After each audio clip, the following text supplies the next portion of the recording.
Pabalik nga ako dito ngayon kay Kuya Jigs Bulalo. Lang yan sa 150 Matatag Street, Quezon City. Cravings kasi ako sa malutom niyang crispy pata. Talagang 850 pesos. May apat na ali rice ka na, apat na soft drinks.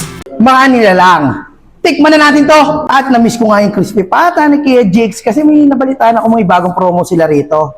1,180. Buy one take one na crispy pata. Pang take out lang yan ha. Good for 8 person na yon. Pero kung gusto nyo ng dine-in, at 200 pesos lang kayo. Tingnan nyo naman par gaano kalaki yung crispy pata. Kasi laki na ng mukha ko yan, no? Malamang, pampabata. Oh, grabe. Tingnan nyo, umuusok yan, no?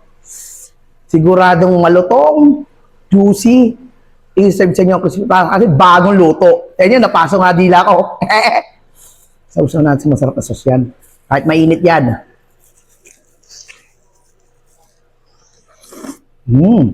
Sarap ng sauce niya, bagay na bagay sa crispy pata niya. Kahit walang ngipin, kayang-kayang nguyain to.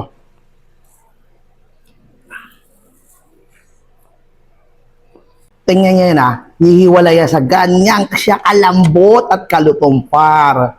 Yan no? Natin yan dito na napakasarap.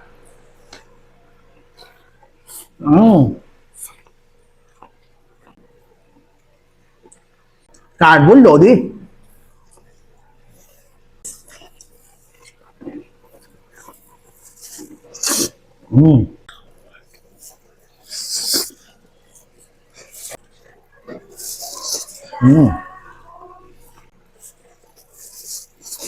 At open pala sa larito ng 10 a.m. hanggang 12 ng madaling araw, Lunes hanggang Linggo.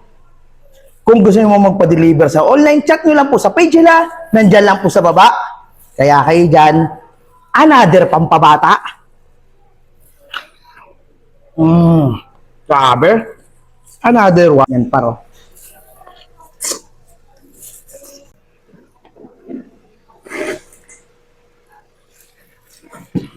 Dahil na to, napakasarap, napakasolid at napakasulit ng mga food tripan nila rito. Pampamilya.